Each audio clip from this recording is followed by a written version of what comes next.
Nisam znala da se takmičimo. U redu, to je još bolje. Sad imam novi podsticaj. Hajde, moram da uhvatim nekog. Nemaš pojma da pecaš. Priznaj to, ti si nesposobna. Znam da pecam. Vidi koliko sam ribe upecala odjednom. Ne mogu da verujem. Smestila si to. Ne, imam lagano ruku i mnogo sreće. Tvoji glupi štapovi nam više neće trebati. Ovo je sve moje. Napokon mogu mirno da uživam u hrani i da se ne bavim glupostima.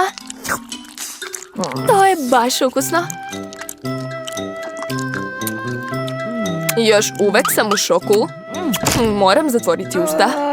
Priznaj da sam najbolja. Monika, nisam raspoložena, prestani više. Moram nešto da smislim da bi mi postalo bolje. Popit ću soka, dobro je što mi je ostalo.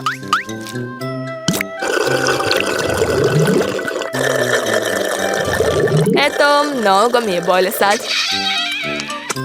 A sa bombonama bi ti bilo još bolje. Šteta što ih nećeš dobiti. Da, to nije smešno, Monika.